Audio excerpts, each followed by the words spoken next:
Sistem hukum dan pemerintahan di Indonesia tidak sempurna, tidak adil, misalnya karena praktik kapitalisme atau korupsi, serta ketidakpuasan terhadap nilai-nilai Pancasila yang dengan ajaran agama tertentu. Beberapa pihak merasa sistem hukum yang berlaku tidak adil dan tidak sempurna, seperti terlihat dari ketimpangan sosial atau orang kaya semakin kaya, orang miskin semakin miskin, serta banyaknya kasus korupsi. Mereka berpendapat bahwa Pancasila sebagai dasarnya telah gagal menentukan jalan pemerintahan. Karena Pancasila merupakan identitas dan ideologi bangsa yang mampu menyatukan keragaman, mencegah perpecahan, dan menjadi pedoman hidup landasan hukum. Pancasila dianggap penting karena nilai-nilai luhurnya selaras dengan kepribadian bangsa dan menjadi benteng untuk menghadapi ideologi lain yang bertentangan. Perbedaan yang berbeda penolakan berbasis ideologi. Sebagian kelompok menolak Pancasila karena menganggap sistem hukumnya tidak sempurna atau tidak adil dan menginginkan sistem berbasis syariat Islam yang dianggap lebih baik. Sedangkan perbedaan pemahaman tentang Pancasila, ada pandangan yang tidak memahami bahwa Pancasila sebenarnya merupakan wadah yang sesuai dengan nilai-nilai luhur bangsa Indonesia. Sikap yang dapat diambil adalah saling menghormati, menghargai setiap perbedaan yang ada, baik suku, agama, ras, dan budaya maupun bahasa, karena hal merupakan salah satu kekayaan bangsa. Diskriminasi dan sara, suku, agama, ras, dan antar golongan, menjunjung perdamaian, hindari sikap yang berlebihan atau menimbulkan konflik, fokus pada perdamaian dan kerukunan dalam kehidupan bermasyarakat.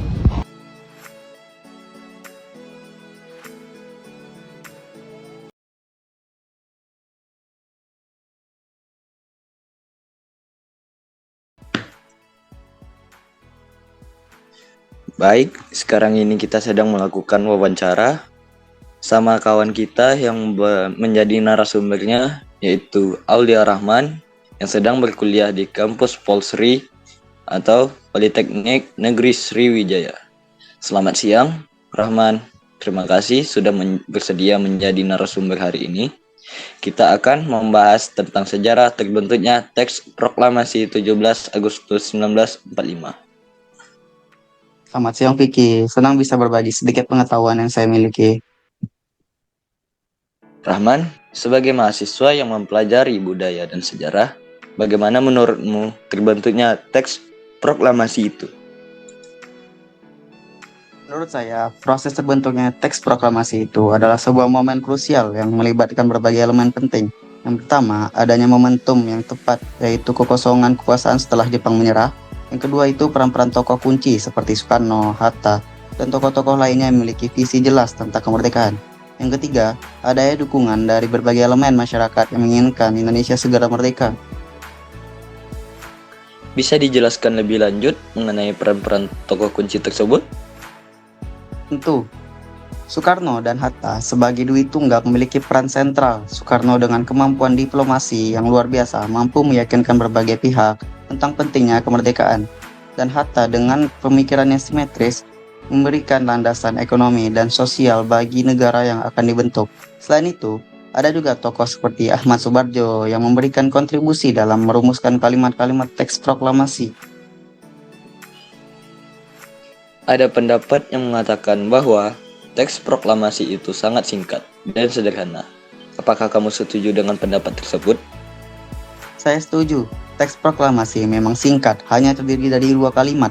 Namun, justru itulah letak kekuatannya. Kesederhanaan teks membuat mudah diingat dan dipahami oleh seluruh rakyat Indonesia. Selain itu, setiap kata yang dipilih memiliki makna mendalam dan mencerminkan semangat kemerdekaan. Bagaimana menurutmu tentang peran pemuda dalam peristiwa sekitar proklamasi? Peran pemuda sangat penting. Mereka adalah motor penggerak yang mendesak para tokoh senior untuk segera memproklamasi kemerdekaan. Kita bisa lihat bagaimana peristiwa Rengas Dengklok menjadi bukti nyata betapa kuatnya semangat pemuda untuk segera merdeka. Mereka tidak ingin kemerdekaan ini dicapai dengan cara yang diberikan oleh Jepang, tetapi harus melalui perjuangan bangsa Indonesia. Apa makna teks proklamasi bagi generasi muda saat ini? Bagi generasi muda, teks proklamasi adalah warisan berharga yang harus dijaga dan dilestarikan. Teks tersebut mengajarkan kita tentang semangat perjuangan, persatuan, dan cinta tanah air. Kita sebagai generasi muda memiliki tanggung jawab untuk mengisi kemerdekaan ini dengan hal-hal yang positif, seperti belajar dengan giat, berkarya, dan berkontribusi bagi kemajuan bangsa Indonesia. Pesan apa yang ingin kamu sampaikan sebagai generasi muda terkait dengan sejarah teks proklamasi? Saya ingin mengajak generasi muda untuk tidak melupakan sejarah. Sejarah adalah guru yang berharga. Dengan demikian, sejarah kita bisa belajar dari kesalahan masa lalu dan mengambil inspirasi dari keberhasilan para pendahulu kita. Mari kita jadikan semangat proklamasi sebagai motivasi yang terus berkarya dan membangun Indonesia agar jadi lebih baik. Terima kasih banyak, Rahman, atas wawancaranya. Semoga apa yang kamu sampaikan bisa menjadi wawasan baru bagi kita semua. Sama-sama Vicky, semoga bermanfaat.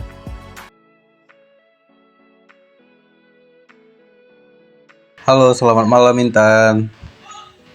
Halo, selamat malam juga Evan. Baik, sebelumnya apakah kamu bisa memperkenalkan diri dulu? Terima kasih sebelumnya. Saya Intan Permatasari, bertempat tinggal di Duri dari kampus Universitas Riau dan berumur 18 tahun. Baik, bisakah kamu menjelaskan sedikit tentang teks proklamasi 17 Agustus 1945? Ya Evan, dengan senang hati. Baik, teks proklamasi itu disusun oleh Soekarno, Presiden pertama Republik Indonesia. Muhammad Hatta bekerja sama dengan Soekarno untuk menyusun teks itu pada malam 16 Agustus 1945 di rumah Soekarno di Jalan Pegangsaan Timur nomor 56 Jakarta. Mereka membahas dan menyusun teks itu dengan sangat hati-hati karena mereka ingin menyatakan bahwa Indonesia adalah negara yang merdeka dan berdaulat. Menurut kamu, apakah yang menjadi inspirasi Soekarno dalam menyusun teks proklamasi itu? Inspirasi Soekarno menurut saya adalah semangat perjuangan bangsa Indonesia untuk merdeka dan bebas dari penjajahan. Mereka ingin menyatakan bahwa Indonesia adalah negara yang merdeka dan berdaulat, dan bahwa mereka tidak akan pernah menyerah kepada penjajah. Menurut kamu, apakah ada perubahan atau revisi pada saat penyusunan teks proklamasi itu? Ya, ada beberapa perubahan dan revisi. Mereka membahas dan menyusun teks itu dengan sangat hati-hati, dan mereka melakukan beberapa revisi untuk memastikan bahwa teks itu akurat dan tepat. Soekarno dan Muhammad Hatta, mereka bekerja sama untuk menyusun teks itu, dan mereka berdua setuju dengan teks akhir itu. Bagaimana reaksi Soekarno ketika teks proklamasi itu dibacakan pada tanggal 17 Agustus 1945? Soekarno sangat bersemangat dan bangga ketika teks proklamasi itu dibacakan. Soekarno sendiri merasa bahwa momen itu adalah awal dari sejarah baru bagi bangsa Indonesia. Kami semua sangat gembira dan bersemangat karena mereka telah mencapai apa yang mereka inginkan, yaitu kemerdekaan Indonesia. Terima kasih Intan atas ketersediaan kamu untuk berbicara tentang teks proklamasi 17 Agustus 1945. Sama-sama Evan, semoga apa yang saya jelaskan tadi tentang terbentuknya teks proklamasi ini bisa menjadi wawasan baru untuk mahasiswa lainnya. Baik. Oh iya, satu lagi. Apakah kamu bisa membuat kesimpulan tentang teks proklamasi itu? Baik, teks proklamasi 17 Agustus 1945 adalah hasil kerjasama antara Soekarno dan Muhammad Hatta yang disusun pada malam 16 Agustus 1945 di rumah Soekarno di Jalan Pegangsaan Timur nomor 56 Jakarta. Teks proklamasi ini merupakan pernyataan kemerdekaan Indonesia yang menyatakan bahwa Indonesia adalah negara yang merdeka dan berdaulat. Proses penyusunan teks proklamasi ini melibatkan diskusi dan revisi yang sangat hati-hati antara Soekarno dan Muhammad Hatta dengan tujuan untuk menciptakan teks yang akurat dan tepat. Teks proklamasi ini kemudian dibacakan oleh Soekarno pada 17 Agustus 1945 yang menandai awal dari sejarah baru bagi bangsa Indonesia. Teks proklamasi 17 Agustus 1945 memiliki makna yang sangat penting bagi bangsa Indonesia karena merupakan pernyataan resmi kemerdekaan Indonesia dan menandai awal dari perjuangan bangsa Indonesia untuk mempertahankan kemerdekaannya. Jadi, hanya itu saja yang dapat saya simpulkan, Evan. Baik Intan, terima kasih atas waktunya ya. Semoga kamu semakin bersemangat dalam menjalani hari-hari selanjutnya ya. Sama-sama Evan, semoga apa yang saya jelaskan tentang terbentuknya teks tadi bermanfaat bagi semua mahasiswa ya. Oke.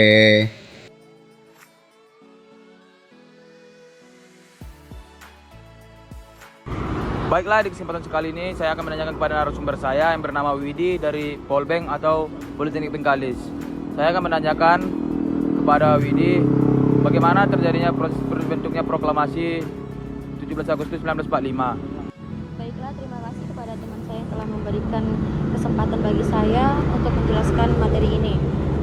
Teks proklamasi kemerdekaan Indonesia terbentuk melalui serangkaian peristiwa penting yang berlangsung selama 2 hari pada tanggal 16 Agustus hingga 17 Agustus 1945 yang memiliki latar belakang menjelang kekalahannya Jepang dalam Perang Dunia Kedua. Indonesia memanfaatkan kesempatan untuk memproklamasikan kemerdekaannya. Jepang sebelumnya berjanji akan memberikan kemerdekaan kepada Indonesia, tetapi rakyat tidak mau lagi menunggu karena Jepang sudah kalah oleh sekutu. Baiklah, saya akan menanyakan pertanyaan kedua, bagaimana pendapat Anda tentang teks proklamasi? Baiklah, materi yang kedua yaitu menurut pendapat saya, ketika teks proklamasi terbentuk, itu adalah momen yang sangat penting dan bersejarah bagi bangsa Indonesia. Baiklah, pertanyaan ketiga, apa yang terjadi saat terbentuknya teks proklamasi? Baiklah, materi yang ketiga yaitu peristiwa yang terjadi ketika teks proklamasi kemerdekaan Indonesia terbentuk adalah serangkaian kejadian penting menjelang dan sesudah penyusunan teks tersebut. Pertama yaitu peristiwa Rengas Dengklok pada tanggal 16 Agustus 1945. Para pemuda membawa Soekarno dan Hatta ke Rengas Dengklok agar mereka segera memproklamasikan kemerdekaan tanpa pengaruh Jepang. Tujuannya supaya proklamasi benar-benar murni atas keinginan bangsa Indonesia sendiri. Yang kedua yaitu penyusunan teks proklamasi. Setelah kembali ke Jakarta malam harinya, Soekarno, Hatta, dan Ahmad Subarjo menyusun teks proklamasi di rumah Laksamana Maeda. Teks ini ditulis oleh tangan Soekarno dengan masukan dari Hatta dan Subarjo. Yang ketiga yaitu pengetikan teks oleh Sayuti Melik. Teks tulisan dengan Soekarno kemudian diketik oleh Sayuti Melik. Ia juga memperbaiki beberapa kata agar lebih baik dan resmi, seperti mengetik wakil-wakil bangsa negara menjadi atas nama bangsa negara Indonesia. Yang keempat, pembacaan proklamasi 17 Agustus 1945. Keesokan harinya, Soekarno membaca teks proklamasi di rumahnya, Jalan Pegangsaan Timur nomor 56 Jakarta, disaksikan oleh rakyat yang hadir. Setelah itu, dikibarkan bendera merah putih dan dinyanyikan oleh Indonesia Raya. Yang kelima, Indonesia resmi merdeka. Peristiwa tersebut menandai lahirnya Negara Kesatuan Republik Indonesia. Rakyat di berbagai daerah menyambut dengan gembira dan mulai merebut kekuasaan dari tangan Jepang. Jadi peristiwa yang terjadi ketika terbentuknya teks proklamasi yaitu yang pertama peristiwa Rengas Dengklok, yang kedua penyusunan teks di rumah Maeda, Yang ketiga, pengetikan teks oleh Sayuti Melik. Dan yang terakhir, pembacaan proklamasi 17 Agustus 1945.